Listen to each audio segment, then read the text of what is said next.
keempat, evaluasi partisipasi dan inklusivitas,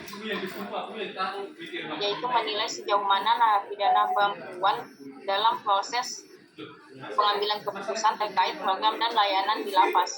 Kemudian menganalisis peran LSM dan organisasi perempuan dalam memastikan kebijakan responsif gender. Kelima, ada rekomendasi berbasis MLG. Yang pertama, mengusulkan mekanisme koordinasi yang lebih efektif antar level pemerintahan, kemudian mendorong peningkatan partisipasi aktor non-pemerintah dan narapidana perempuan dalam perencanaan dan evaluasi program. Yang terakhir, merekomendasikan alokasi sumber daya yang lebih adil dan transparan untuk mendukung implementasi kebijakan di level lokal. Dan yang terakhir ada bagian contribution. Yang pertama, kontribusi teoritis. Tesis ini memberikan kontribusi terhadap pengembangan literatur hukum dan hak asasi manusia, khususnya dalam konteks pemenuhan hak narapidana perempuan berdasarkan Undang-Undang Nomor 22 Tahun 2022. Studi ini memperkaya pemahaman tentang implementasi hukum dalam sistem pemasyarakatan, terutama di lembaga pemasyarakatan perempuan kelas 2 Sumber Minasa Goa.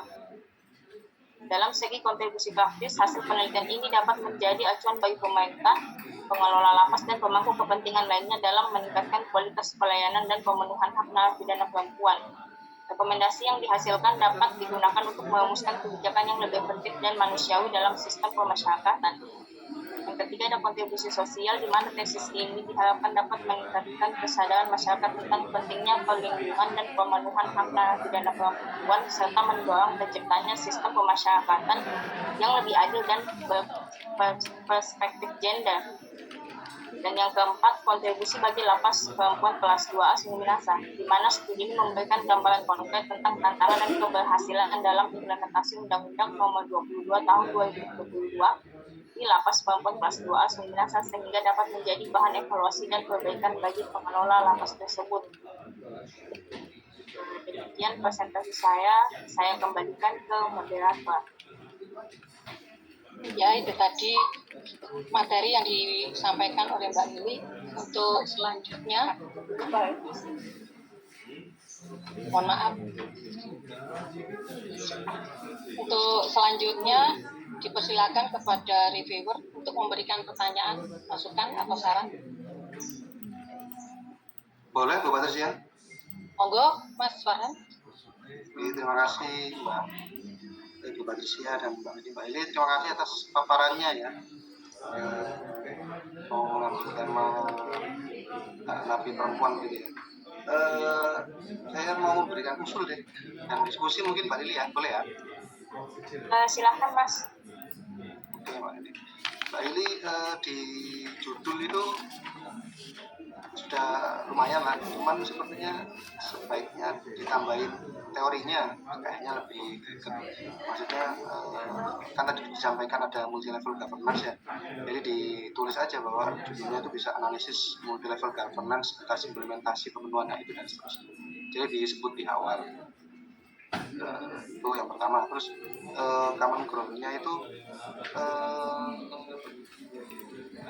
belum terlihat fenomena apa sih yang mau ditangkap gitu, maksudnya ada apa sih sebenarnya di lapas perempuan itu.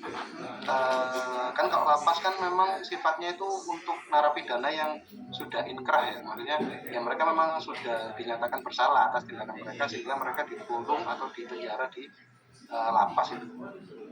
Bisa mungkin data yang disampaikan untuk membangun common ground-nya itu sepertinya lebih ke data-data, misalkan ada laporan kekerasan napi perempuan tahun sekian sampai tahun sekian di situ, atau apa ya intinya data-data yang menunjukkan bahwa hak-haknya itu enggak, tapi yang lebih menggugah perhatian mungkin laporan kekerasan seksual mungkin di situ yang dilakukan oleh misalkan sipir kalau ada, mungkin yang data-data seperti itu.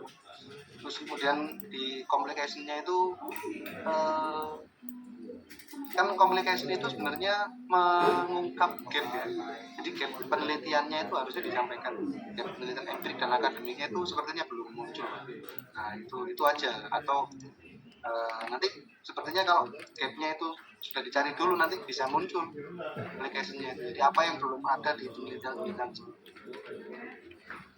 Terus kemudian concern itu harusnya menjawab gap ya, tadi sepertinya juga belum. Terus kemudian course of action di C4-nya itu teorinya sudah muncul tadi ya, sudah tinggal dikembangkan saja. Tapi kalau sebisa mungkin ada disampaikan sekilas alurnya mau dibawa kemana gitu, teorinya ini mau dibawa ke sini, karena untuk menjawab problem. Jadi kalau saran saya sih frameworknya dibikin dulu baru dinarasikan. Terus kemudian di contribution sudah disampaikan sih. Itu aja sih Mbak Lili. Terima kasih. Baik, terima kasih banyak Mas Farhan atas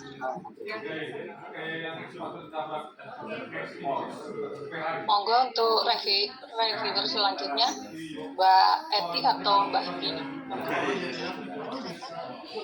Monggo Mbak.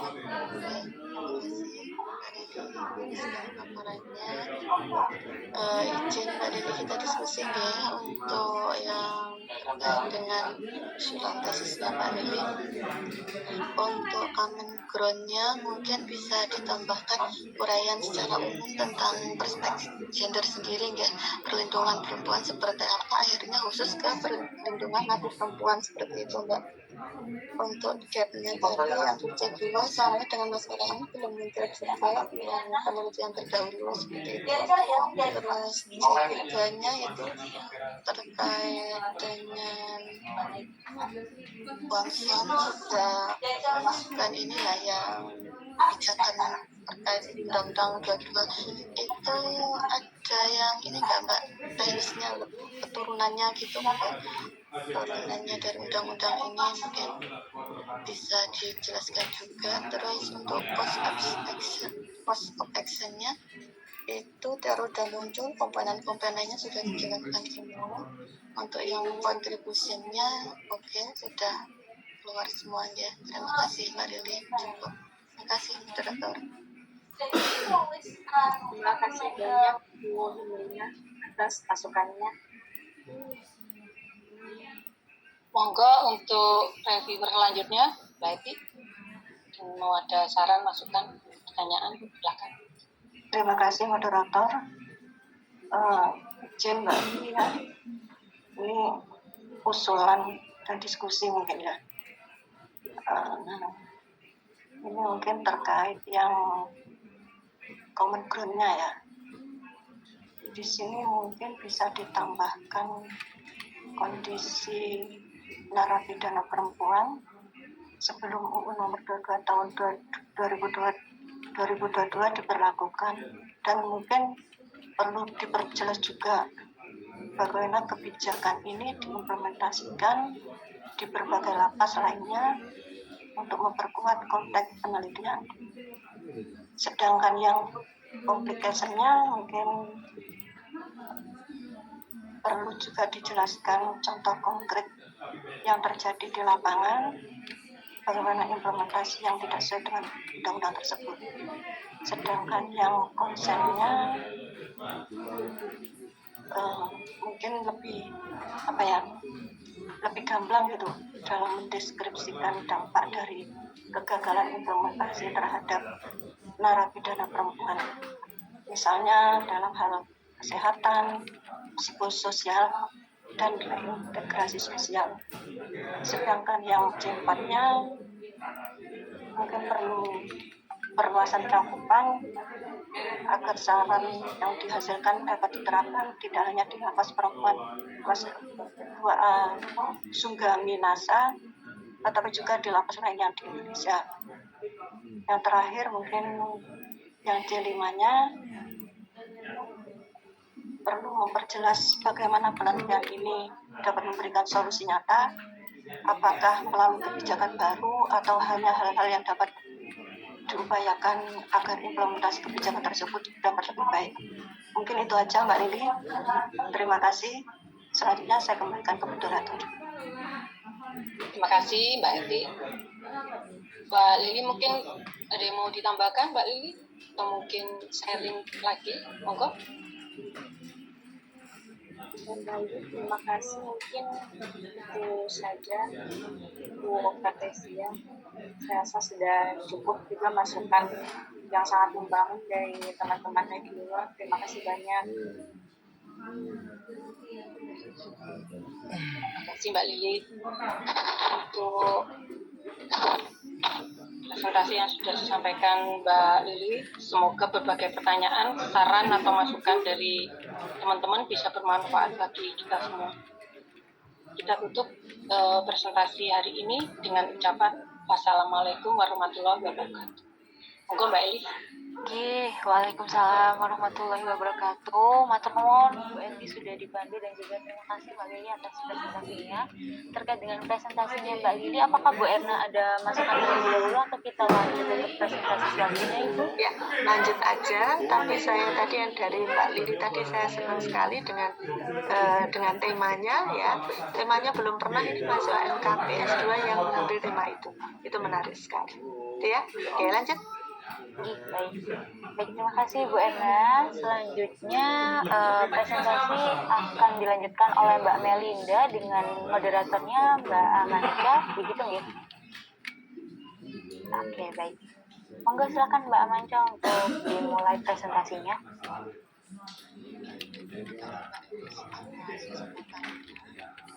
Teman-teman untuk waktunya Mbak Melinda untuk mempresentasikan terkait dengan proposal tesisnya. Jadi waktu dan tempat dipersilakan untuk Melinda.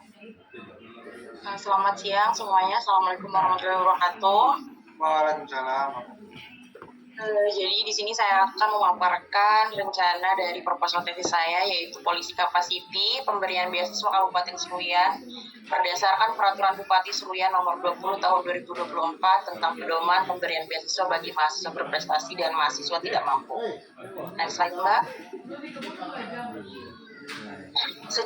Di sini saya membahas common ground yang mana bisa dilihat bahwa Undang-Undang Dasar Negara Republik Indonesia tahun 1945 pasal 28C ayat 1 berbunyi bahwa setiap orang berhak mengembangkan diri melalui pemenuhan kebutuhan dasar yang mana berhak mendapat pendidikan dan memperoleh manfaat dari ilmu pengetahuan dan juga teknologi, seni dan budaya demi meningkatkan kualitas hidup dan demi kesejahteraan umat manusia.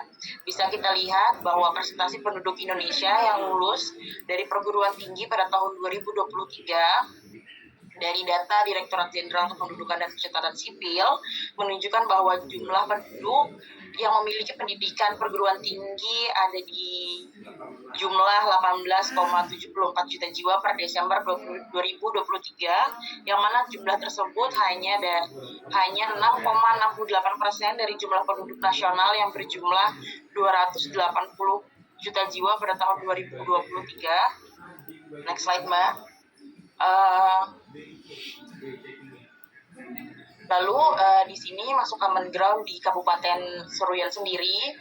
Jadi data dari Badan Pusat Statistik, rata-rata lama sekolah di kabupaten atau kota di Provinsi Kalimantan Tengah pada tahun 2022, 2023, dan 2024. Kabupaten Seruyan sendiri ada dalam peringkat ketiga untuk kabupaten terendah dalam rata-rata lama sekolah di angka 8,01% di tahun 2024, yang mana di tahun 2022 ada titik rendah di angka 7,99%. Lalu ini terdapat data dari Direktorat Jenderal Kependudukan Pencatatan Sipil atau Dukcapil menunjukkan bahwa jumlah Kabupaten Seruyan, jumlah penduduk itu terdapat 158,28 ribu jiwa, yang mana hanya 4,22% penduduk yang mengenyam pendidikan sampai perguruan tinggi pada pertengahan 2024. Berikut presentasinya,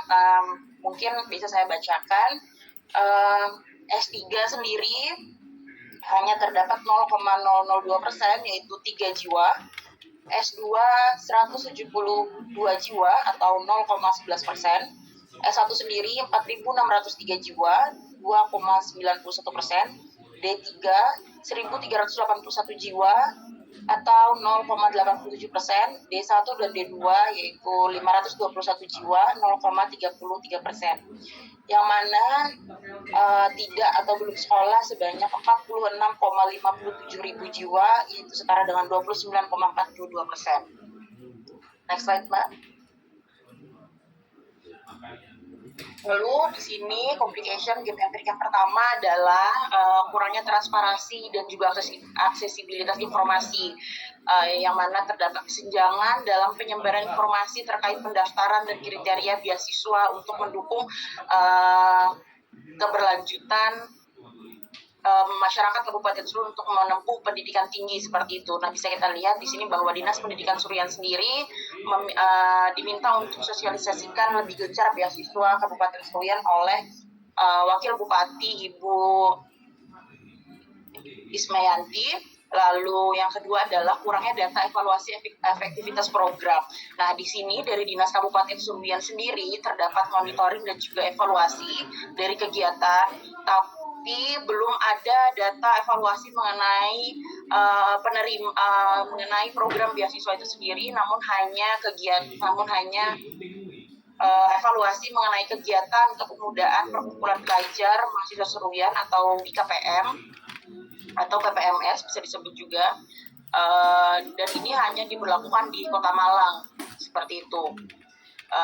Lanjut, next slide, Mbak. Oh ya, maaf sebelumnya Mbak.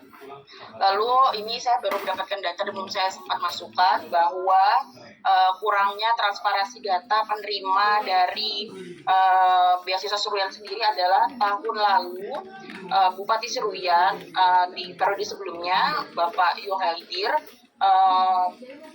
memberitahukan bahwa ada sebanyak 657 orang mahasiswa yang dapat menerima beasiswa Kabupaten Suruyan itu sendiri. Namun tidak ada transparansi data dari Dinas Pendidikan mengenai data yang bisa diakses oleh publik, yang mana tahun ini mengalami penurunan, yaitu di tahun 2024 hanya ada sekitar 90-an anak yang menerima beasiswa tersebut seperti itu. Nah, kurang transparansi terhadap penerima dan aksesibilitas informasi juga untuk hal tersebut. Next slide, Mbak. Lalu di sini adalah complication gap akademik. Dari Adelia Kenya ada beberapa penelitian, yaitu pertama Adelia Kenya implementasi program beasiswa pendidikan Pancakarsa di Kabupaten Bogor tahun 2022. Yang kedua Dini Dwi Anggraini, Retna Hanani, Sri Sumitri, yaitu implementasi kebijakan beasiswa prestasi pendidikan tinggi Kabupaten Rembang. Yang ketiga adalah Nanita Tabuni, Sofiatri Satyawati, Bambang Ismanto, yaitu evaluasi program beasiswa bagi mahasiswa Kabupaten Pegunungan Bintang menggunakan model Goal Oriented Evaluation. Yang terakhir adalah implementasi program pemberian beasiswa daerah untuk mahasiswa Kabupaten Lamandau. Dari 4 penelitian terdahulu ini semua berfokus pada implementasi dan juga tantangan yang dihadapi dalam pemberian beasiswa tersebut seperti itu. Lalu belum ada yang meneliti dan juga seluruhnya menggunakan teori implementasi kecuali dari penelitian Nanita Tabuni menggunakan model Goal Oriented Evaluation.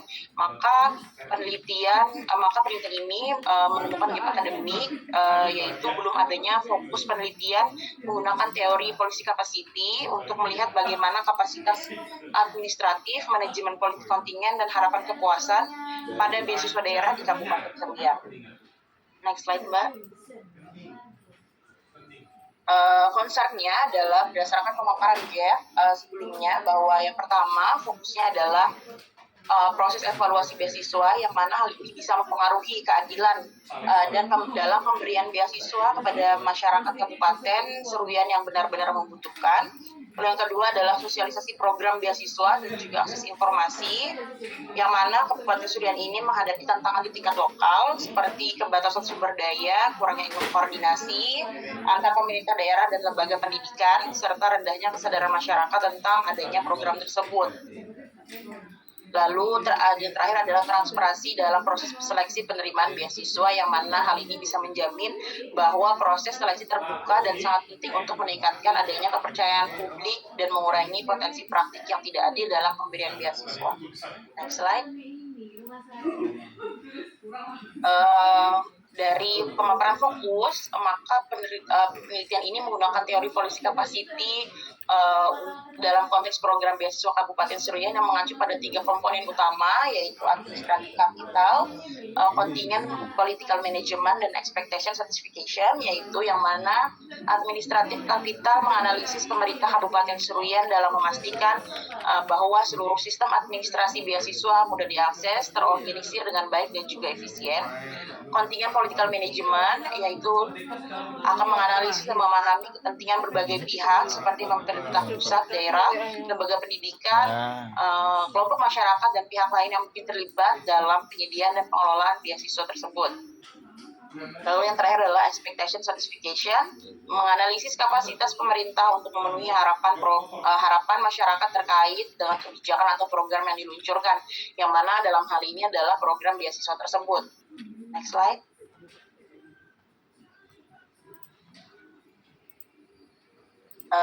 Kontribusi yang pertama teoritis, yang mana penelitian ini memperdalam teori policy capacity dalam konteks pengelolaan kebijakan di daerah-daerah dengan keterbatasan infrastruktur dan sumber daya seperti di Kabupaten Seruyan, yang mana hasil penelitian ini memberikan perspektif baru dalam bagaimana kapasitas administratif, manajemen politik, kontingen, dan harapan kepuasan yang terbatas dapat mempengaruhi pelaksanaan kebijakan pendidikan.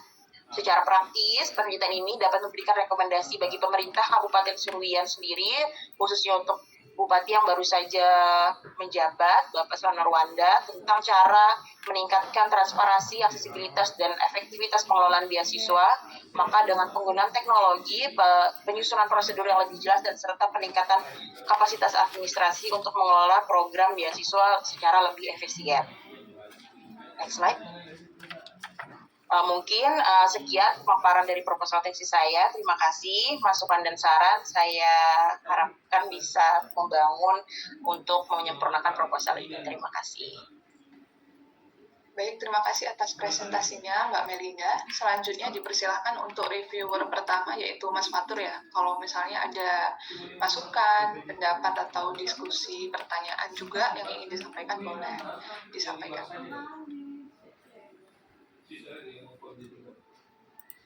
Oke, baik, terima kasih Mbak Melinda atas presentasinya. Saya kira cukup komprehensif ya dari awal ke akhir. Mungkin nggak banyak yang saya komentari, namun beberapa hal yang mungkin perlu ditambah. Yang pertama terkait dengan C4 ya, solusinya mungkin bisa lebih ditambahi agar diperjelas lebih detail. Terus yang kedua terkait dengan penyampaian gap penelitian. Mungkin tadi di gap penelitian ada beberapa hal yang mungkin disampaikan oleh Pak Melinda sudah cukup baik, namun ada hal yang perlu dijelaskan sehingga nanti pembaca kita itu bisa lebih mudah dipahami tentang mengapa ke yang C3-nya, mengapa gap itu perlu dijawab. Mungkin itu sih Mbak kalau dari saya. Terima kasih. Baik, terima kasih Mas Fatur atas masukannya ya. Selanjutnya mungkin kita beralih ke reviewer ketiga dulu, ya, ini Mas Josang ya. Silakan Mas Josang menyampaikan pendapatnya. Matur suwun Mbak Amanda selaku moderator, Manajin, Berna, teman-teman, lebih khusus Mbak Melinda nih yang memaparkan tadi. Menurut saya sudah bagus, komprehensif. Terkait C1-nya juga tadi sudah ada turunan terkait undang-undang tersebut, ada Undang-Undang 1945 pasal 28C ayat 1, serta ada data-data yang empiris terkait jumlah penduduk, data ramah sekolah yang nomor 3 terendah tadi di Kalimantan Tengah. Tapi mohon izin mungkin ini diskusi ya. Kalau menurut saya itu kok lebih masuk ke yang C2, tapi dakwah itu kan enggak ngaruh ya, hanya peletakan aja. Terus lanjutnya C2 tadi, kemudian terdapat penurunan penerima manfaat itu mungkin saya belum melihat ini data yang mungkin nanti bisa sumbernya dari mana, melalui 3 terkait evaluasi program sosialisasi beasiswa dan transparansi beasiswa itu sudah bagus, komprehensif. Lalu yang C4 menggunakan teori policy capacity, teori yang penelitian itu belum ada teori yang dipakai. Mungkin itu Mbak. Ya, baik, terima kasih Mas Causa atas masukannya. Oke, selanjutnya apakah Mbak Eli sudah siap untuk memberikan review? Halo Mbak Manca, suaraku jelas Mbak? Jelas banget, silakan. Oke, baik. Terima kasih sebelumnya Mbak Manca, terima kasih Mbak Melinda yang sudah presentasi terkait dengan policy capacity dari kebijakan pemberian beasiswa ya Mbak. Mungkin sedikit saja dari saya, tadi sudah memang lebih banyak diwakili oleh Mas Fatur dan juga Mas Josa. Mungkin dari pertama terkait dengan common ground-nya, tadi sudah baik ya, termasuk sudah ada data yang merujuk pada data di Kabupaten Seruyan. Jadi ada kondisi yang memang perlu mendapatkan perhatian sehingga perlu adanya penelitian ini. Kemudian ketika beralih kepada complication, mungkin kondisi empiriknya, ada gap empiriknya sepertinya perlu dipertajam begitu Mbak Mel. Ada kayak problem kapasitas apa sih terkait dengan kebijakan beasiswa ini di Seruyan? Sebab tadi di awal kan Mbak Melinda itu sudah menyebut di judul soal adanya penggunaan teori policy capacity, tapi kemudian di problem empiriknya memang tadi disebutkan juga karena sudah ada banyak penelitian terkait dengan implementasi sehingga kemudian mengambil policy capacity. Tetapi jika kemudian mengambil policy capacity seharusnya kan memang harus ada problem yang merujuk pada pengambilan, mengapa yang diteliti itu terkait dengan kapasitas kebijakannya. Mungkin itu saja Mbak terkait dengan C3 dan C5. Sudah baik dan memang sudah cukup mengikuti dari C1 dan C2-nya. Mungkin itu saja Mbak Manca, terima kasih. Baik, terima kasih Mbak Elis atas masukannya. Jadi izin merangkum untuk pendapat dari reviewer hari ini. Tadi Mas Fatur ada masukan terkait dengan C4, Mas Josa ada catatan juga di C2 dan C4, lalu Mbak Elis sendiri ada catatan di C3 dan C5-nya begitu. Nah, untuk Mbak Melinda sendiri mungkin ada tanggapan terkait dengan saran dan masukan dari reviewernya Mbak Melinda? Terima kasih banyak Mas Fatur, Mas Josa, dan Mbak Eli. Saya sudah notkan catatannya. Mungkin nanti akan saya tambahkan di gap empirik mengenai policy capacity yang memang harus dibahas seperti penjelasan dari Mbak Eli tadi. Seperti itu. Mungkin yang lainnya seperti data dari penerima beasiswa yang berbeda tadi yang dari masukan Mas Josa juga akan saya tambahkan datanya nanti di word-nya seperti itu. Terima kasih Mas Josa, Mas Fatur, dan Belis. Ya, baik, terima kasih atas reviewer yang telah bertugas hari ini untuk memberikan pendapatnya dalam presentasi Mbak Melinda. Selanjutnya mungkin Bu Erna, apa ada tanggapan Ibu?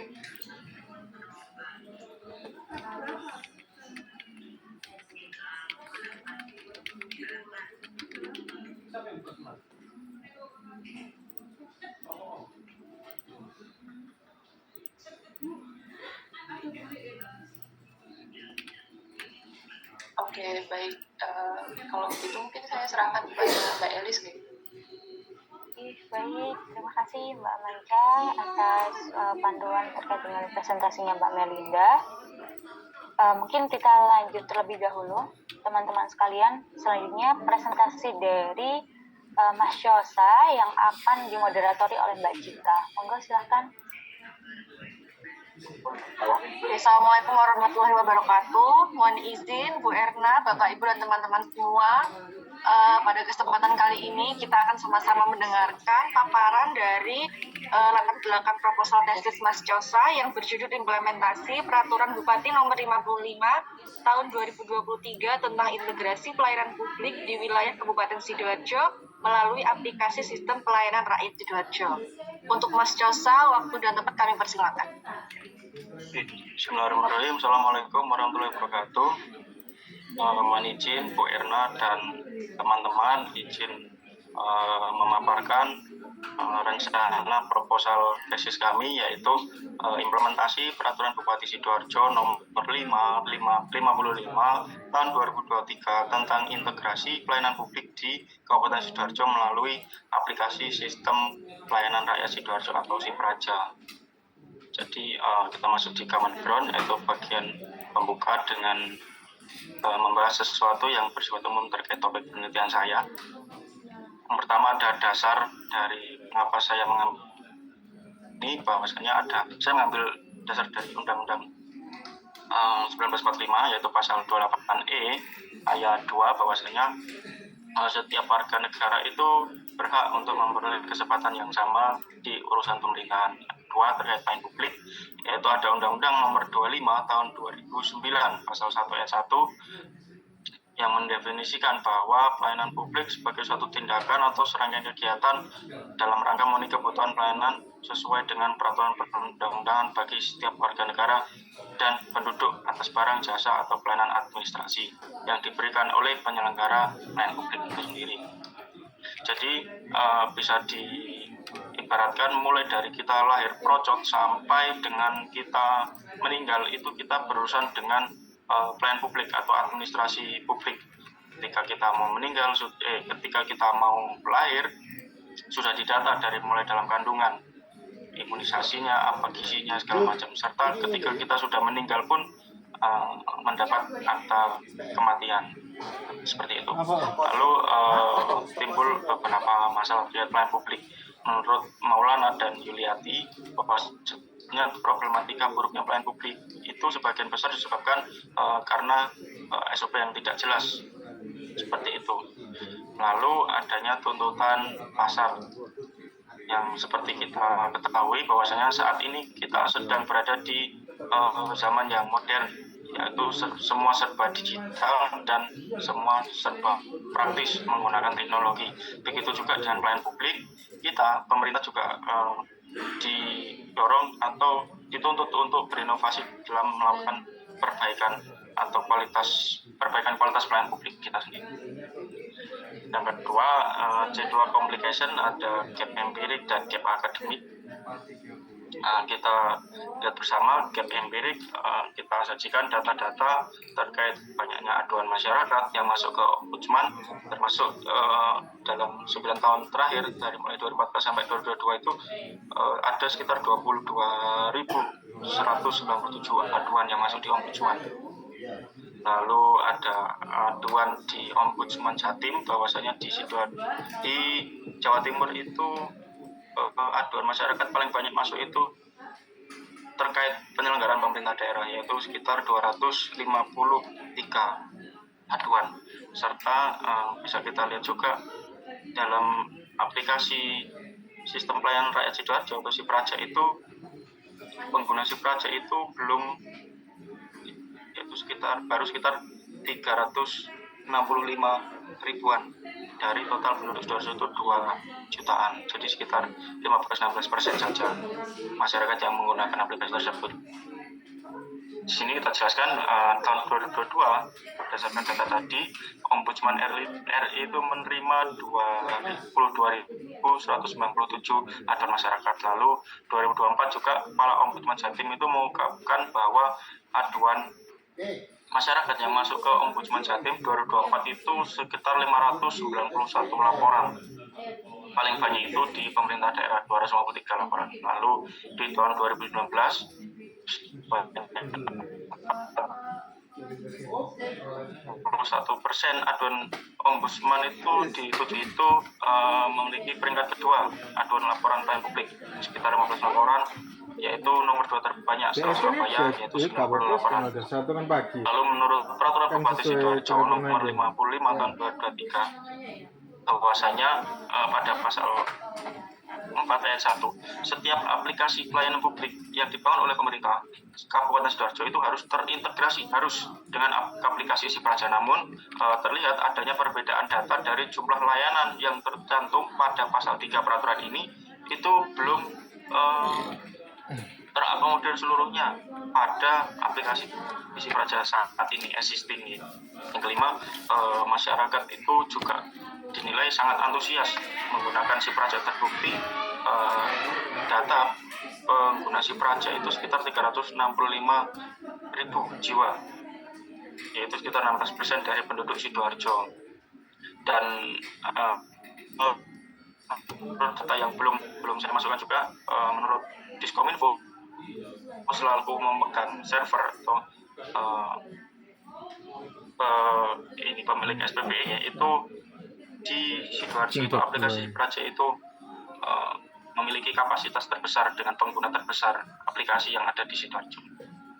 Lalu gap kita sajikan bahwasanya ada beberapa penelitian dari DEMA tahun 2021, Sendia tahun 2023, EVA 2022, dan PENI 2023 itu menyebutkan hampir semua mengatakan bahwa Sipraja itu sudah efektif dan efisien.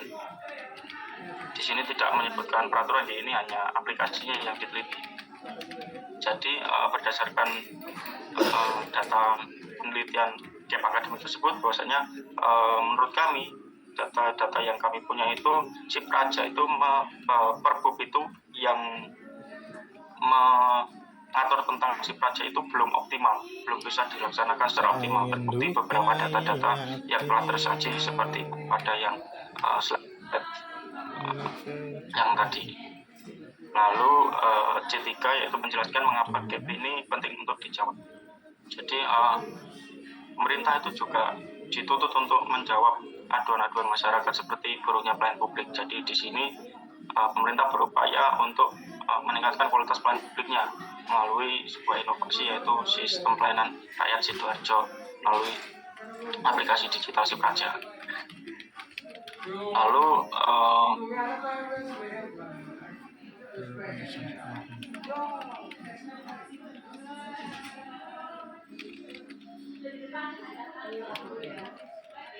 kondisi existing dari penelitian terdahulu sudah kami sampaikan tadi.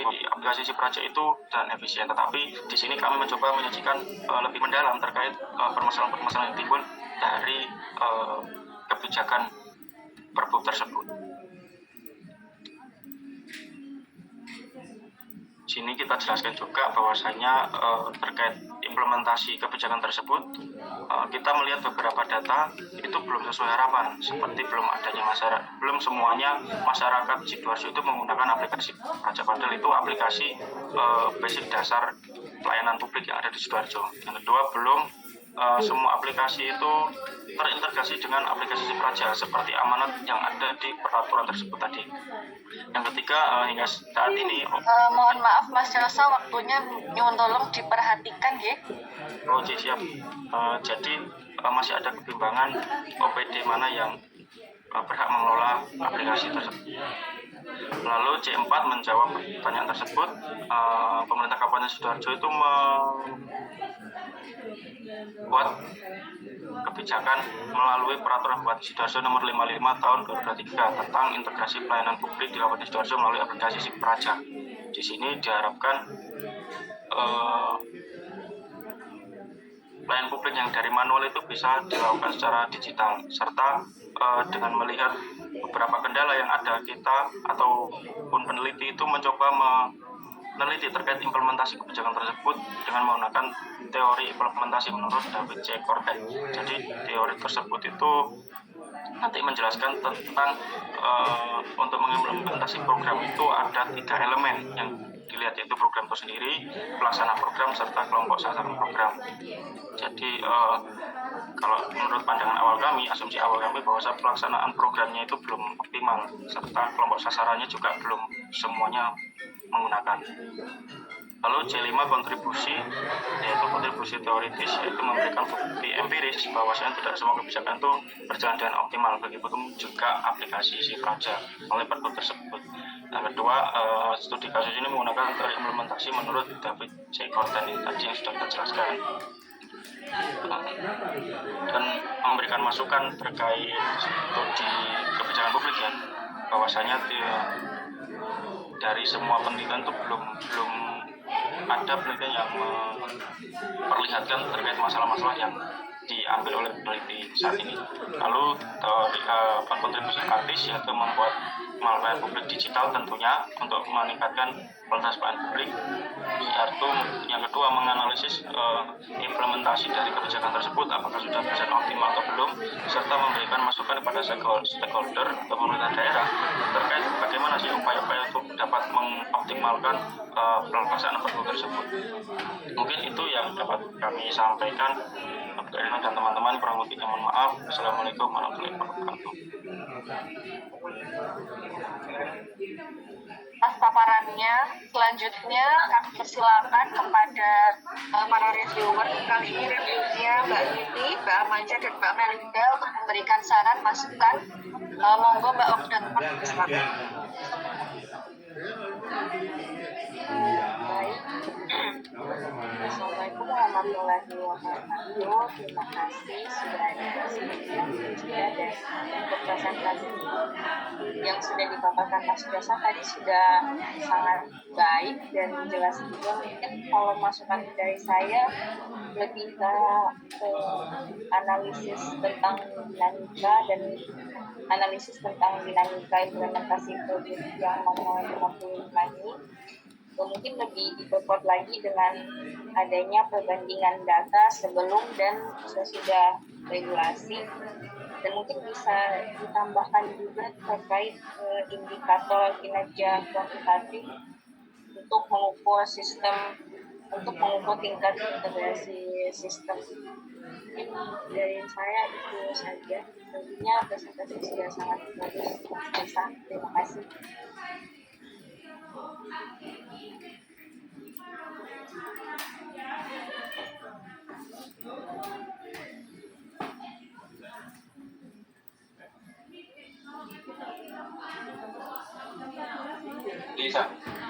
Selanjutnya reviewer yang kedua Mbak Amaja. Baik, terima kasih atas waktunya Mbak Cika dan juga terima kasih atas presentasinya Mas Josa.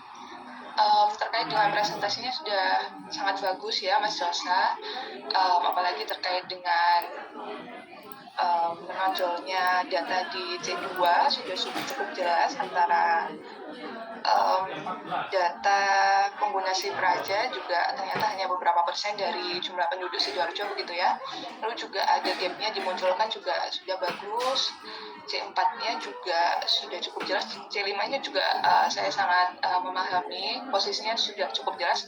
Kalau saya boleh memberi masukan itu di C1-nya sih Mas. Jadi kan tadi disebutkan ada Mas Josa menonjolkan referensi dari Maulana dan Yulianti. Itu memang saya melengkapi pendapat dari Mbak Lili. Jadi di situ kan tadi saya melihat ada tulisan ketidakjelasan tolak ukur pelayanan publik. Nah itu mungkin bisa dijelaskan, mungkin kalau emang mau ditaruh di latar belakang bisa dijelaskan singkat saja, maksudnya tidak jelas tolak ukurnya ini apa saja tolak ukurnya begitu. Lalu terkait dengan penggunaan aplikasi si Praja sendiri ini mungkin bisa disebutkan sedikit saja kalau memang juga ditampilkan di latar belakang terkait dengan kebutuhan masyarakat apa saja sih yang biasanya difasilitasi oleh aplikasi si Praja ini. Jadi nanti kan bisa melihat kebutuhan masyarakat ke depan ini seperti apa.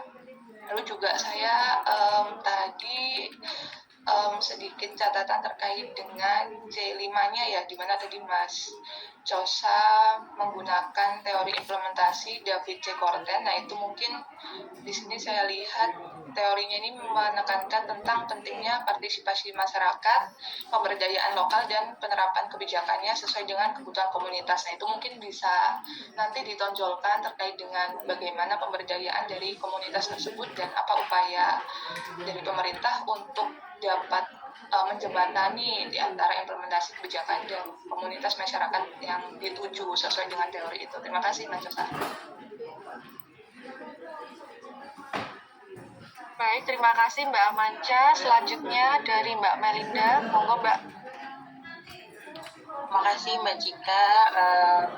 Untuk Mas Josa secara umum sudah sangat bagus presentasinya, dan juga C1 sampai C5-nya pun sebenarnya sudah runut, tapi di sini saya juga sedikit masukan dan mungkin diskusi sama seperti Mbak Amanca dan juga Mbak Lili di bagian common ground. Mungkin tadi sempat banyak sudah jelas aturan dan segala macamnya, tapi kurang masuk bagaimana keadaan data di Siraja, di Sidoarjo itu sendiri. Lalu mungkin di complication tadi kan disebutin datanya, mungkin itu bisa sebenarnya sedikit ditaruh di C1 seperti itu.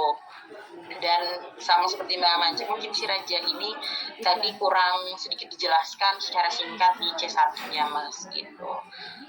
Lalu yang kedua kurang lebih sama lagi dengan Mbak Amanca di bagian actionnya, yaitu di teori implementasi. Kalau nggak salah tadi David C. Korten ya, kalau nggak salah ada 3 komponennya.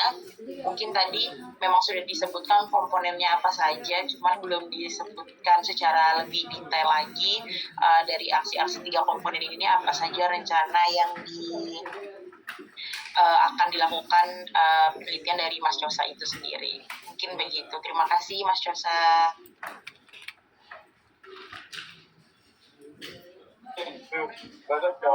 Bapak, monggo bisa ditanggapi dari para reviewer tadi. Oke, matur suwun masukan dan sarannya dari tadi Mbak Melinda, Mbak Amanca, yang satunya tadi Mbak Lili. Mbak Lili, terima kasih, sangat membangun, saya catat semua. Memang kita tadi belum menampilkan ya data perbandingan sebelum dan sesudah kebijakan itu dibuat. Mungkin tidak terlalu signifikan karena apa, kebijakan tersebut aplikasi tersebut itu sudah ada sebelum kebijakan ini dibuat. Jadi menurut saya kebijakan ini atau peraturan ini itu datang terlambat setelah aplikasi ini berjalan seperti itu. Yang kedua terkait Mbak Amanca ya, C1 terkait tidak jelasan tolak ukur pelayanan publik, sudah kami berikan sebenarnya bahwasanya kenapa sih kok tidak permasalahan-permasalahan itu mungkin saya taruh di sini. Jadi jauhnya jarak kantor pelayanan, lalu SOP yang menurut kita kurang jelas, birokrasi yang berbelit, lalu sampai ke mahalnya kos atau timbulnya calo-calo dalam ruang pelayanan publik, serta kurangnya dukungan ruang pelayanan yang representatif dari pelayanan publik kita yang bersifat manual. Mungkin itu terkait yang kebutuhan masyarakat terkait si praja. Jadi sudah kita tampilkan di sini. Mungkin terkait tipe-tipe pengguna layanan si praja itu ada tipe A tingkat desa, tipe B tingkat desa dan kecamatan, C tingkat kecamatan, dan D itu instansi vertikal. Jadi di sini ada surat keterangan kelahiran, kematian, SKTM, keterangan miskin, jadi berbagai administrasi persuratan. Tetapi pada dasarnya di peraturan tersebut bahwasanya administrasi kependudukan itu juga harus terintegrasi dengan si praja. Tetapi pada saat ini existingnya di Sidoarjo belum terintegrasi. Jadi pelayanan admin duk itu khusus ada aplikasi sendiri namanya aplikasi plafon. Itu yang menjadi PR kita terbesar untuk mengintegrasikan antara si praja dengan plafon tersebut agar terlaksananya ayat dari undang-undang dari peraturan bupati tersebut. Lalu terkait Mbak Melinda, terima kasih data keadaan Sipraja, penjelasan Sipraja, terima kasih, nanti akan kami tambah karena keterbatasan waktu dan tempat. Kita belum memasukkan ke situ ke kamar terkait gambaran umum terkait Sipraja. Lalu teori implementasi juga tadi Mbak Maida dan Mbak Melinda, terima kasih masukannya, nanti akan kami tinjau kembali dan kami ulas serta kami sempurnakan kembali. Matur suwun, kami kembalikan ke moderator. Baik, terima kasih Mas Josa atas tanggapannya. Terima kasih juga untuk para reviewer atas saran masukan. Selanjutnya mohon izin Bu Erna, barangkali ada yang mau ditambahkan. Boleh lanjutkan saja, Nak? Matur nuwun. Baik, kami akhiri presentasi dari Mas Josa. Mohon maaf apabila ada salah-salah kata. Wassalamualaikum warahmatullahi wabarakatuh. Waalaikumsalam warahmatullahi wabarakatuh. Waalaikumsalam. Ya, baik, terima kasih Mas Josa dan juga dimoderatori oleh Mbak Cika. Selanjutnya presentasi dari saya sendiri yang akan dipandu oleh Mas Farhan. Monggo silakan Mas Farhan. Oke, Mbak Elis, terima kasih. Aku saya Bella Cini. Sekarang adalah waktunya presentasi dari Mbak Elis. Mbak Elis ini akan direview nanti oleh Mas Josa, Mbak Lili, dan Mas Kasta. Waktu dan bayar, silakan monggo Mbak Elis.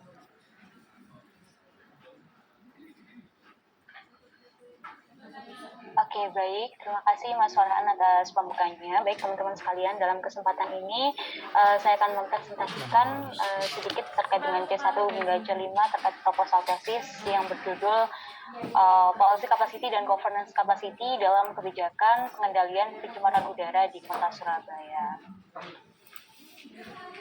Pertama, terkait dengan common ground yang meliputi atau yang merujuk pada sesuatu yang umum terkait topik penelitian atau common knowledge yang tujuannya adalah mengajak bagaimana kemudian pembaca masuk ke dalam topik penelitian. Terkait dengan judul yang saya angkat, pertama, perkembangan industri dan teknologi saat ini memang sudah kita ketahui secara umum sudah meningkat secara eksponensial dalam beberapa dekade terakhir. Namun hal ini itu tidak disertai dengan pemanfaatan sumber daya terbarukan dengan bijaksana dan berkelanjutan. Nah, hasilnya apa? Kemudian terjadi pencemaran lingkungan seperti pencemaran udara yang khususnya itu memiliki dampak langsung pada kesehatan manusia melalui paparan partikel dan polutan. Dan pencemaran udara ini menjadi tantangan lingkungan dengan dampak yang begitu kompleks. Pencemaran udara ini menjadi salah satu faktor risiko utama yang kemudian bertanggung jawab atas banyak kematian berlebih. Bahkan dalam penelitiannya yang dilakukan oleh Randirgan tahun 2017 menyebutkan bahwa pencemaran udara itu menjadi salah satu pembunuh besar di zaman kita. Pencemaran udara ini juga menjadi faktor risiko kematian dengan peringkat keempat secara global. Namun hal yang perlu menjadi sorotan, sejumlah 91% populasi di dunia itu tinggal di tempat dengan tingkat kualitas udara yang melebihi batas pedoman oleh WHO. Nah, dengan dampak signifikan ini, pencemaran udara itu kemudian menjadi layak mendapatkan perhatian yang semakin besar dari komunitas ilmiah. Di Indonesia sendiri, rata-rata penduduk itu diperkirakan kehilangan 2,5 tahun usia harapan hidup akibat pencemaran udara.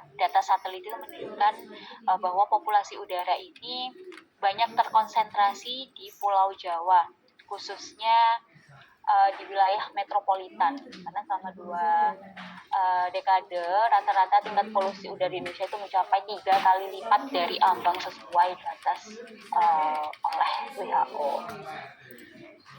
Next, terkait dengan complication yang menjelaskan terkait dengan gap penelitian yang kemudian memicu perlunya dilakukannya penelitian. Sebagai kota metropolitan dan kota industri terbesar kedua setelah Jakarta, Surabaya juga menghadapi tantangan khas perkotaan, yakni pencemaran udara. Terlebih dalam aktivitas ekonomi, kota Surabaya itu dikenal sebagai kota industri. Kita tahu di Surabaya ada beberapa wilayah yang kemudian banyak sekali pusat-pusat industri seperti Rungkut, kemudian juga ada Margomulyo juga. Nah, dalam upaya menanggulangi tantangan pencemaran udara, pemerintah Kota Surabaya ini telah memiliki Peraturan Daerah Kota Surabaya Nomor 3 Tahun 2008 tentang pengendalian pencemaran udara. Nah, dalam perkembangannya hingga saat ini terdapat beberapa kebijakan pendukung, mulai dari Perda Nomor 2 2016 tentang penyelenggaraan bengkel umum, kemudian Perwali tentang Hari Bebas Kendaraan Bermotor, serta Perda Nomor 2 tahun 2021 tentang penyelenggaraan tanggung jawab sosial dan lingkungan perusahaan. Surabaya kemudian juga memiliki program pengendalian pencemaran udara, mulai dari kegiatan pemantauan SPKUA dan juga digagas pelaksanaan Car Free Day, serta adanya justisi terkait dengan pembakaran sampah. Nah, pada tahun 2023, Kota Surabaya ini berhasil meraih Adipura Kencana sebagai bentuk penghargaan tertinggi yang diberikan kepada kabupaten atau kota sebagai kota paling bersih di tingkat nasional. Artinya dalam hal ini Kota Surabaya sudah memiliki dengan beragam kebijakannya sudah memiliki kapasitas kebijakan, di mana penghargaan Adipura Kencana ini termasuk adanya penilaian terhadap kebersihan kota, keteduhan kota, dan juga yang terakhir terkait dengan pengendalian pencemaran. Namun pada Maret 2024 Surabaya ini menjadi wilayah dengan polusi udara paling tinggi di Indonesia. Pada Desember 2023 dengan skor indeks kualitas udara yang mencapai 159, Surabaya ini menduduki posisi ketiga sebagai kota dengan udara yang tidak sehat setelah Bandung dan Tangerang Selatan. Hal ini juga banyak juga kejadian hari-hari yang menunjukkan bahwa kualitas pencemaran udara di Surabaya ini cukup buruk. Nah, gapnya secara empirik, Kota Surabaya ini telah memiliki berbagai kebijakan pengendalian pencemaran udara, berbagai program pengendalian pencemaran udara, serta berhasil meraih penghargaan Adipura Kencana yang menunjukkan bahwa kota ini dianggap berhasil dalam pengelolaan lingkungan perkotaan. Namun pada tahun 2024, Kota Surabaya ini masih menjadi wilayah dengan polusi udara paling tinggi di Indonesia. Nah, secara teoritis, dari hasil penelusuran literatur terdahulu, belum terdapat penelitian terkait dengan kapasitas kebijakan dan kapasitas tata kelola pemerintah dalam pengendalian pencemaran udara di Kota Surabaya. Nah, penelitian terkait dengan tema pengendalian pencemaran udara di Surabaya, khususnya terkait dengan kebijakan dalam 5 tahun terakhir itu telah dilakukan oleh Vitori yang fokus pada analisis legal formal penanggulangan pencemaran udara, Febria, dan juga ada dari Ummah dan Gusmira terkait dengan dampak pencemaran udara terhadap masyarakat. Selanjutnya terkait dengan concern yang menjelaskan kemudian atau menguraikan mengapa gap penelitian dari point complication sebelumnya penting untuk dijawab. Pertama, tadi sebelumnya disebutkan belum ada penelitian yang bertujuan untuk menelisik bagaimana kapasitas kebijakan dan kapasitas tata kelola pemerintah Kota Surabaya dalam pengendalian pencemaran udara. Nah, kedua kapasitas ini penting untuk saling terkait dalam menciptakan policy effectiveness, khususnya terhadap suatu permasalahan yang kompleks terkait dengan pengendalian pencemaran udara. Nah, penelitian ini penting dilakukan untuk memahami sejauh mana kapasitas kebijakan atau policy capacity dan kapasitas tata kelola atau governance capacity pemerintah Kota Surabaya dalam mengatasi pencemaran udara dengan menelaah.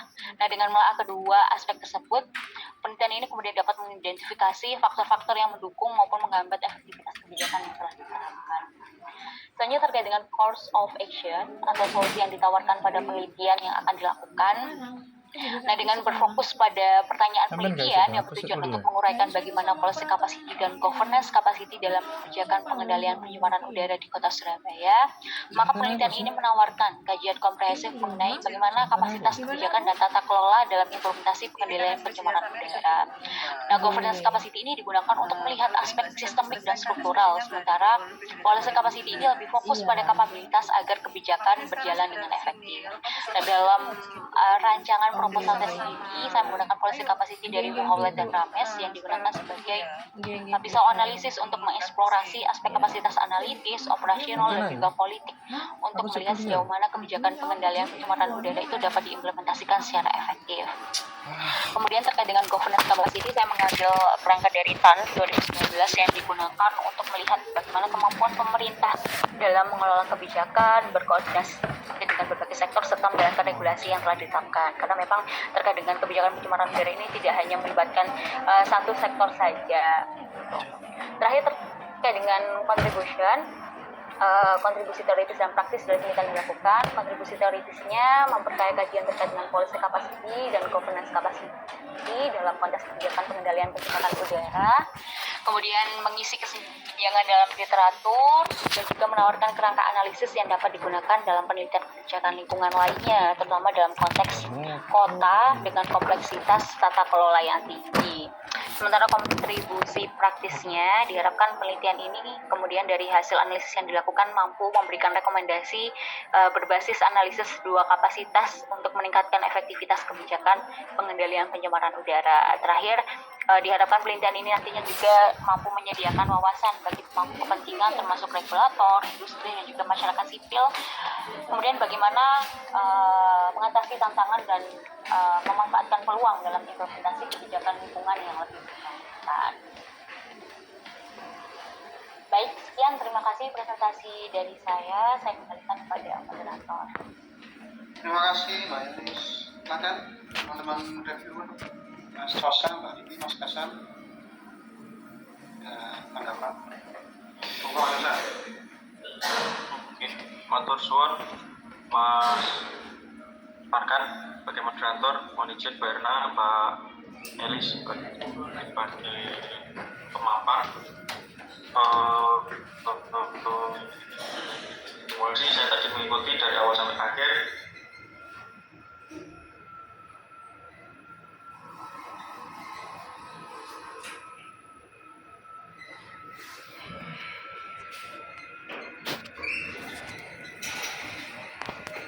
Bagus, sudah smooth terkait bahayanya pencemaran udara. Yang kedua itu terkait adanya Perda nomor 3 tahun 2008 tadi tentang pengendalian pencemaran udara juga sudah disebutkan.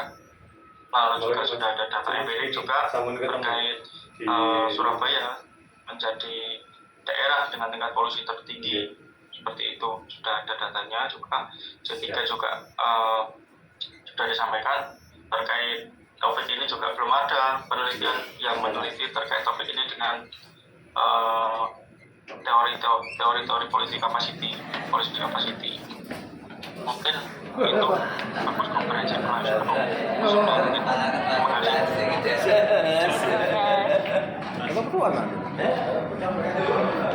Mas Sosan.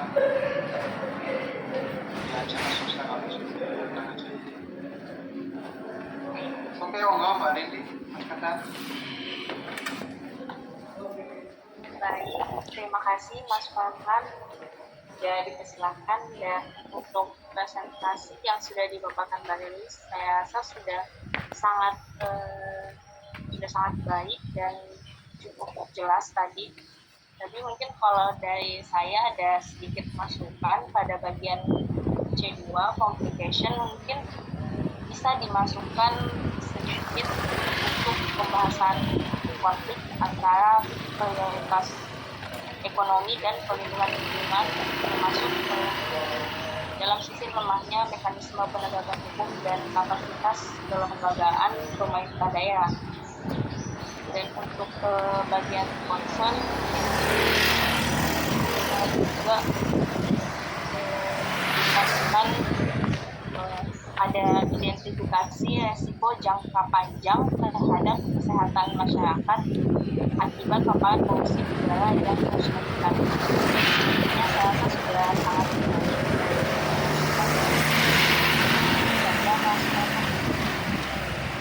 Oke, terima kasih Mbak.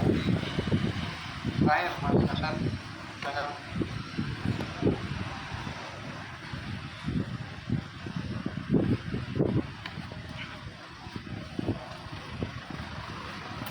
Sepertinya masih di warung itu kendala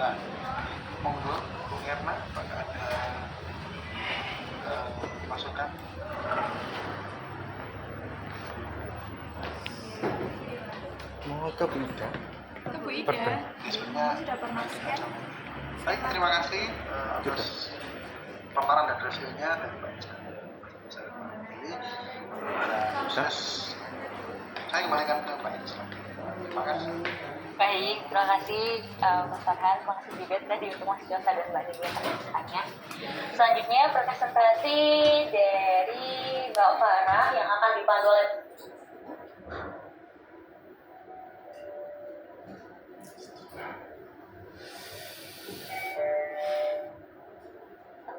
monggo, silakan Mbak Farah.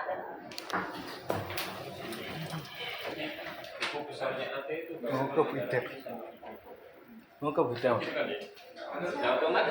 Oke, baik. Assalamualaikum warahmatullahi wabarakatuh. Selamat siang, Bu Berna, teman-teman, Bapak Ibu sekalian. Pada kesempatan ini saya akan jadi moderator untuk presentasinya Mbak Farah. Dari pemerintah. Langsung saja 10 menit dimulai dari sekarang ya. Mbak Farah dipersilakan.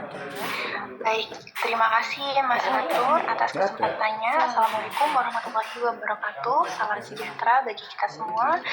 Mohon izin Ibu Erna dan teman-teman dalam mata kuliahnya proposal tesis ini saya membawakan latar belakang proposal dalam judul Mahar di Usia Belia, Policy Capacity Kebijakan Pemerintah Kabupaten Jember dalam Menekan Pernikahan Dini.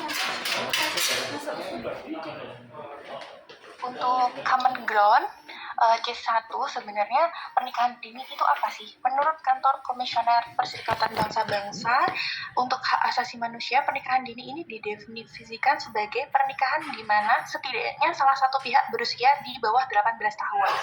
Nah, di Indonesia sendiri, dari total populasi perempuan yang berusia 20 hingga 24 tahun di Indonesia, 25,53% menikah sebelum usia 18 tahun.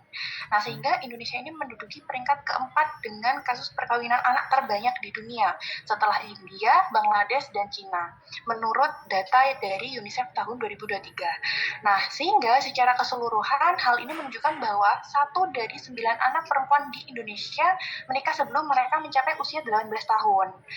Untuk usia 19 hingga 24 tahun, 49,58%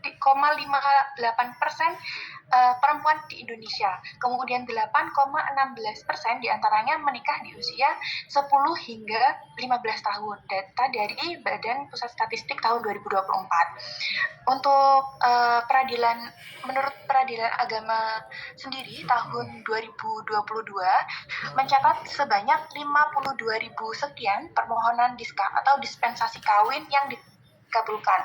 Di antaranya untuk alasan permohonan kawin ini ada hamil, ekonomi, intim, cinta, jodoh, dan sehingga totalnya mencapai 52.000. Kemudian jumlah pemohon dispensasi kawin di Jawa Timur sendiri ini adalah yang tertinggi di Indonesia, yaitu mencapai 15.000 sekian kasus atau mencakup 29,4% dari seluruh kasus nasional menurut data dari Pengadilan Tinggi Agama tahun 2022. Nah, untuk di Jember sendiri menduduki peringkat kedua dengan jumlah perkawinan usia anak atau PUA yang tertinggi di Jawa Timur setelah Kabupaten Malang. Kemudian next Mas, untuk C2-nya yaitu ada gap empirik dan gap akademik. Next. Oke, untuk gap empiriknya sendiri, pemerintah telah berupaya untuk melindungi hak anak dengan menaikkan batas usia pada pernikahan anak. Yang sebelumnya, menurut Undang-Undang Nomor 1 Tahun 1974, batas usia minimal untuk menikah ini 16 tahun bagi perempuan dan 19 tahun bagi laki-laki. Kemudian diubah menjadi Undang-Undang Nomor 16 Tahun 2019, batas usia minimal untuk menikah disamakan menjadi 19 tahun bagi laki-laki dan perempuan. Nah, sebenarnya kan pemerintah sudah berupaya untuk menekan melalui undang-undang yang ada. Namun, di sisi lain, pemerintah ini juga mengeluarkan regulasi Peraturan Mahkamah Agung atau Perma nomor 5 tahun 2019 mengenai dispensasi perkawinan. Nah, hal ini merupakan sebuah kelonggaran hukum di mana orang tua dapat mengajukan permohonan kawin bagi anaknya yang belum memasuki usia 19 tahun. Kemudian tahun 2019 hingga 2023 menurut data Indonesia Judicial Research Society, sebanyak 95% permohonan dispensasi kawin dikabulkan oleh pengadilan agama maupun pengadilan negeri, sehingga hampir pengajuan diska ini dikabulkan karena sudah mencapai 95%. Untuk gap akademiknya, kebetulan saya menggunakan Fosviewers untuk mencari kata kunci dari early marriage dan policy capacity. Nah, ditemukan sebanyak 998 artikel dengan kata kunci tersebut rentang publikasi tahun 2020 hingga 2025, namun di antaranya tidak ada yang membahas bagaimana kebijakan dalam pencegahan perkawinan anak dalam perspektif policy capacity yang lebih spesifik. Kemudian next. Untuk C3 atau concern, yaitu berusaha untuk menjawab gap akademik maupun gap empirik yang tadi. Jadi gap yang berusaha diisi oleh peneliti adalah mengidentifikasikan dan menganalisis faktor-faktor yang menyebabkan perbedaan antara kebijakan yang sudah ada atau teori dengan praktik pelaksanaannya atau realitas. Nah, dalam penanganan pernikahan dini, dengan mengidentifikasikan diantaranya implementasi kebijakan belum optimal, kendala administratif dan kelembagaan, dan juga faktor sosial dan budaya. Jadi regulasi baru belum mampu menghentikan praktik pernikahan dini sehingga terdapat celah antara maksud kebijakan dan realitas lapangan. Kemudian mungkin terdapat kekurangan dalam sumber daya, koordinasi atau interpretasi hukum yang membuat dispensasi mudah diberikan. Kemudian secara sosial dan budaya, masyarakat ini maupun pemangku kepentingan mendukung praktik pernikahan dini berdasarkan nilai dan budaya atau ekonomi, sehingga turut mempengaruhi keputusan pengadilan, sehingga regulasi saja tidak cukup untuk mengubah praktik tersebut. Nah, untuk gap akademiknya belum ditemukan penelitian sebelumnya yang secara spesifik membahas kebijakan mengenai praktik perkawinan anak melalui perspektif policy capacity. Next. Ini saya menggunakan teori policy capacity dari Brenton 2023 yang menyoroti melalui 3 dimensi utama, yaitu administrative capital, contingent political management, dan expectation satisfaction. Sehingga dari ketiga ini, maka solusi yang ditawarkan antara lain yang pertama, pengetatan dispensasi kawin. Nah, di sini bisa dengan menambahkan persyaratan administratif bagi pemohon dispensasi kawin, termasuk surat rekomendasi dari kolom, dinas kesehatan, dan dinas pemberdayaan perempuan serta anak. Kemudian meningkatkan peran hakim dalam menilai arti dan konsekuensi dari perspektif permohonan dispensasi kawin. Dan teori policy capacity Brenton ini waktu cuti kemarin baru dikasih akses. Jadi kan saya baru tahunya setelah transaksinya kan sebelum cuti. Yang dialokasikan untuk program pencegahan pernikahan dini. Kemudian meningkatkan koordinasi antar lembaga daerah, agama, dan organisasi masyarakat sosial. Kemudian penguatan manajemen politik karena nggak ada akses di awal, yaitu dengan mungkin mengelola dinamika sosial ya nggak tahu anggaran kasnya. Biasanya kan seharusnya secara aturan kan anggaran kas itu juga dicetak dan ditandatangani itu kan, tapi ternyata realnya kan nggak ada antara pemerintah, kecuali hanya DPR saja. DPRD dan lembaga non pemerintah. Yang benar kan harusnya anggaran kas juga untuk expectation satisfaction-nya dengan peningkatan harapan dan kepuasan masyarakat. Jadi pemerintah bisa menyediakan program pendidikan dan keterampilan bagi anak perempuan agar memiliki alternatif lain selain menikah. Kemudian mengembangkan program pemberdayaan ekonomi untuk keluarga berisiko agar tidak menikahkan anaknya karena faktor ekonomi. Selanjutnya memperluas sosialisasi kebijakan melalui media berbasis komunitas agar masyarakat memahami bahaya pernikahan. Kemudian next. Untuk contribution-nya, untuk kontribusi teoritis tentunya dalam pengembangan teori policy capacity dalam kebijakan pencegahan pernikahan anak melalui 3 dimensi tadi, yaitu administrative capital, contingent political management, dan expectation satisfaction. Kemudian mengisi gap penelitian dengan menganalisis bagaimana kapasitas kebijakan pemerintah berperan dalam mengatasi pernikahan ini dan menyediakan studi kasus berbasis data, yaitu di Jember sendiri, yang bisa dibandingkan dengan daerah lain. Untuk kontribusi praktisnya, penelitian ini menyoroti kelemahan dalam implementasi kebijakan pencegahan pernikahan anak seperti masih longgarnya dispensasi kawin, sehingga tadi sudah mencapai 95% dikabulkan. Nah, sehingga temuan ini dapat digunakan oleh pemerintah maupun pemerintah daerah untuk merancang kebijakan yang lebih ketat dan efektif dalam membatasi dispensasi kawin.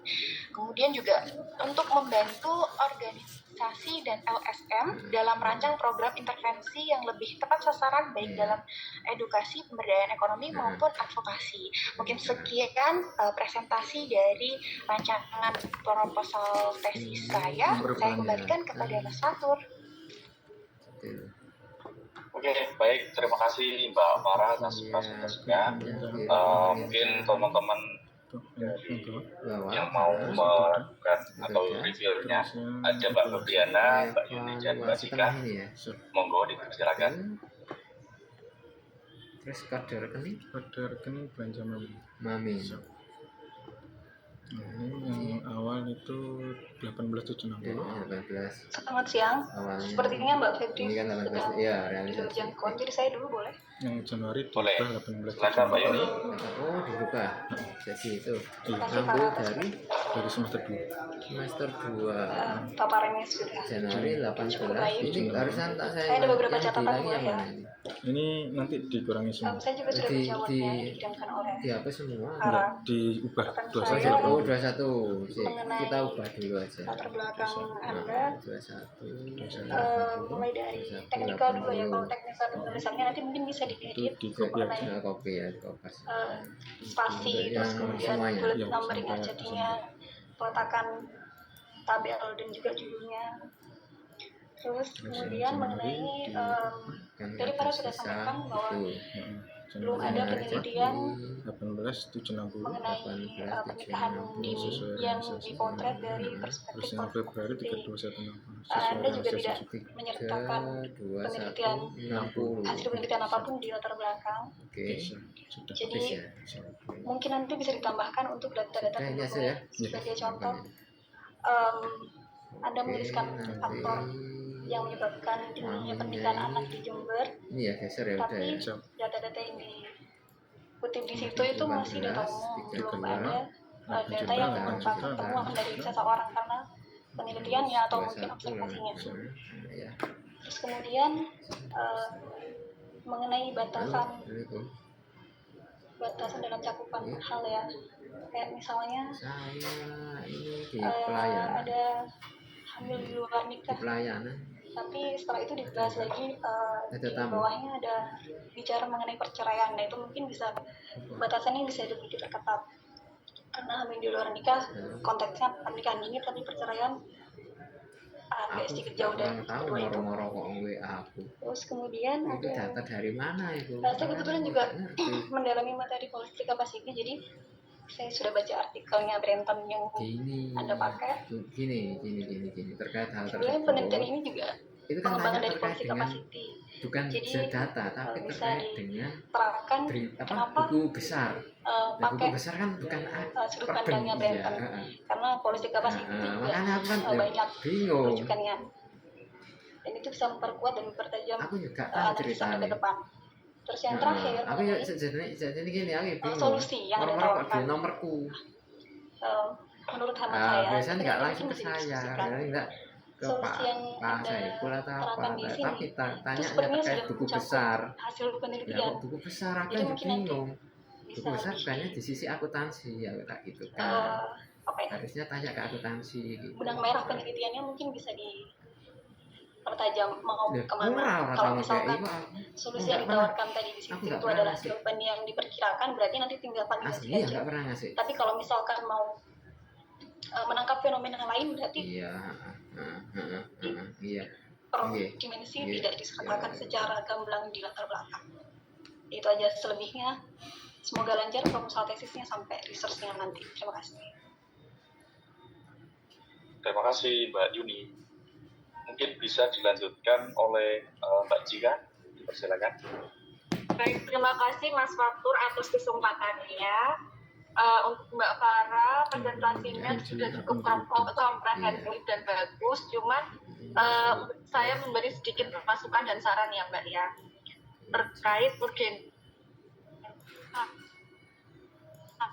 apa dikaitkan dengan faktor kesehatan atau mungkin dengan angka putus sekolah atau KDRT atau mungkin faktor-faktor ekonomi dan faktor lainnya. Karena yang saya tahu ada juga penduduk Indonesia ini yang menikah muda, cuman karena mereka memang berasal dari keluarga yang mumpuni, pernikahannya itu menjadi baik-baik saja gitu. Mereka tidak putus sekolah, kemudian kesehatannya itu terjaga, ketika hamil itu anaknya lahir dengan sehat, kemudian mereka tetap intinya pernikahannya baik-baik saja. Jadi mungkin bisa ditambah mengapa urgensi mengapa pernikahan ini itu penting untuk ditekan. Mungkin bisa disesuaikan dengan kondisi yang di Jember ya Mbak Farah, karena kan di Jember itu kan saya kurang paham bagaimana kondisi masyarakatnya. Jadi mungkin bisa sebagai saran masukan buat Mbak Farah aja. Yang lain alhamdulillah sudah baik. Untuk Mbak Farah semangat. Terima kasih. Oke, baik, terima kasih Mbak Cika atas saran dan masukannya. Sudah, terima kasih. Mbak Farah mungkin mau memberikan feedback. Persilakan. Iya, mungkin siapa untuk tanda Terima bahwa kasih sudah Mbak dirubah Yuni dan gitu Mbak loh. Jika karena Ya, yang benar. membangun semuanya saya catat dengan sangat detail. Mbak Yuni Iya. tadi sudah memberikan beberapa masukan Parah, terkait dengan iya. esai atau wordnya. Saya tampung semua sih Mas. Terus dari Mbak Jika juga urgensi pernikahan kenapa harus ditekan itu tadi saya juga kayak oh iya benar juga, karena memang tujuannya kan itu dan sebenarnya sudah Iya, monggo. dibahas di Word, cuman nggak saya cantumkan di ini apa namanya PPT. Nah, kenapa saya tertarik sekali dengan pernikahan dini di Kabupaten Jember? Karena berangkat dari kemarin waktu tugas Prof. Antut kalau nggak salah kita sempat bahas stunting di Kabupaten Jember yang menduduki angka yang tertinggi di Jawa Timur. Nah, kemudian tarik benang merahnya yaitu dari pernikahan dini ini penyebabnya kayak gitu. Cuma nanti bakal saya breakdown ulang untuk di latar belakang saya nantinya. Seperti itu, Mas Fatur. Oke, baik. Terima kasih Mbak Farah. Mungkin itu teman-teman tadi presentasi yang telah disampaikan oleh Mbak Farah. Kurang lebihnya kami mohon maaf, saya akhiri. Assalamualaikum warahmatullahi wabarakatuh. Sekarang kan sudah ada. Saya kembalikan ke Mbak Yuni. Baik, Waalaikumsalam warahmatullahi wabarakatuh. Terima kasih Intinya presentasinya prosesnya Mbak Farah dan NPD juga atas panduan sampai moderator dari Mas transfer Fatur. itu mungkin nggak akan seperti Mungkin kita next ke presentasi selanjutnya dari Mbak Elva yang akan dipandu oleh Mas Tio. Monggo silakan Mbak Elva dan Mas transfer Tio. NPD mesti kayak gini. Baik, terima kasih Mbak Elis. Selamat siang Bu Erna dan rekan-rekan mahasiswa S2 Kebijakan Publik sekalian. Izin untuk memandu jalannya presentasi dari Mbak Elva Indah yang akan memaparkan draft proposal tesisnya dengan judul Surabaya Waterfront Land, sebuah analisis advokasi kualitas sistem yang perlu kami ingatkan kembali untuk presenter adalah bahwa durasi presentasinya 10 menit. Nanti akan kita bagi menjadi 2 sesi, 5 menit pertama presentasi dari Mbak Elva, kemudian 5 menit selanjutnya review dari Mbak Melinda, Mas Asep dan juga Mas Wahyu. Baik, Mbak Elva, silakan untuk memulai presentasinya. Ya, terima kasih apa yang ini. Oh, karena dia kemarin itu, ya, karena dia itu sudah transfer. Ya kasusnya sama. Nah, dia belum bikin NPD terus transfer bisa. Efeknya ya kayak gini juga. Untuk itu C1 loh. saya Kalau nggak pakai jalan yang benar tapi pengaruh negara Indonesia ini merupakan wilayah yang kepulauan yang meskipun 380 pulau, kemudian kandungan biota laut yang di dalamnya ini perlu dijaga dan populasi penjagaannya diatur dalam Undang-Undang Nomor 1 Tahun 2011. Nah, ini merupakan salah satu dari PSN yang tujuannya adalah untuk membangun kawasan berkelanjutan dan mengembangkan industri. Nah, selanjutnya Dani sama paper saya itu Pembantu bendaranya masing-masing. secara Ada umum operatornya masing-masing. Pembantu bendaranya masing-masing.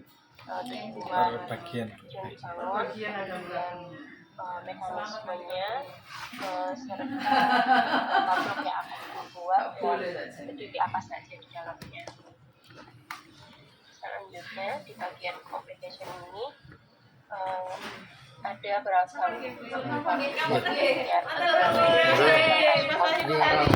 ini kota yang juga menolak kategori SWL ini karena bisa melakukan mata pencarian nelayan di kota Surabaya juga mendapatkan yang sama. Begitu pula dengan masyarakat nelayan yang merupakan korban dari SWL ini akan terancam terkena kemiskinan struktural. Dan menurut aktivis lingkungan, proyek SWL ini harus dirancang lebih strategis lagi karena punya banyak sekali dampak lingkungan. Dan menurut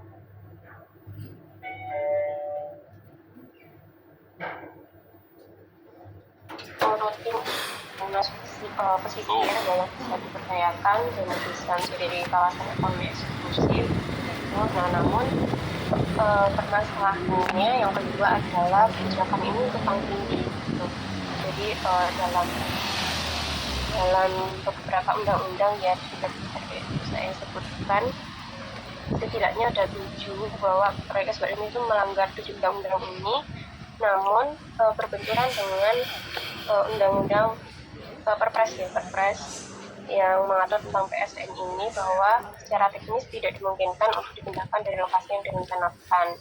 Yang dengan demikian bahwa proyek SWL ini itu tidak bisa dipindah, maka tetap berada di situ, namun tidak ada langkah ke depannya terkait aspek lingkungan dan sosialnya.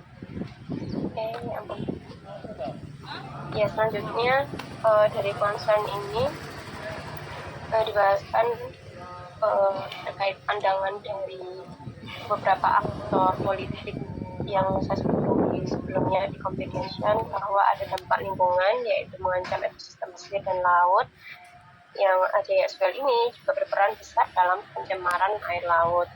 Yang akibatnya biota laut ini bisa mati dan hewan-hewan laut di dalamnya akan meninggalkan perairan. Kemudian berisiko untuk menurunkan permukaan tanah lebih cepat.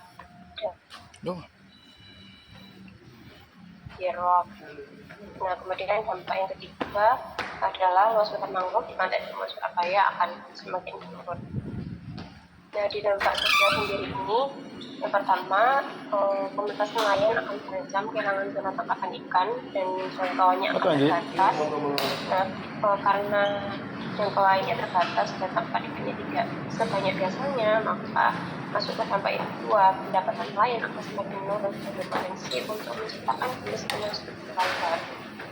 Dan yang ketiga, mengancam mata pencarian 8.000 kepala keluarga dan 12 kampung pesisir.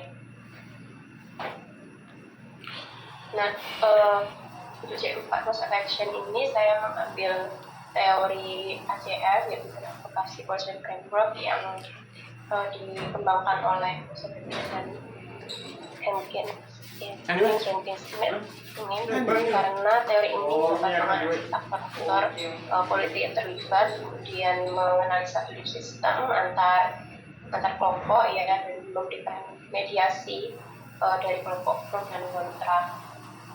Nah, ada beberapa elemen dari ACF ini, yaitu yang pertama adalah koalisi advokasi ya. Di proyek SWL ini ada koalisi yang berbeda, yaitu koalisi pendukung proyek SWL dan koalisi yang menolak atau menentang proyek SWL ini.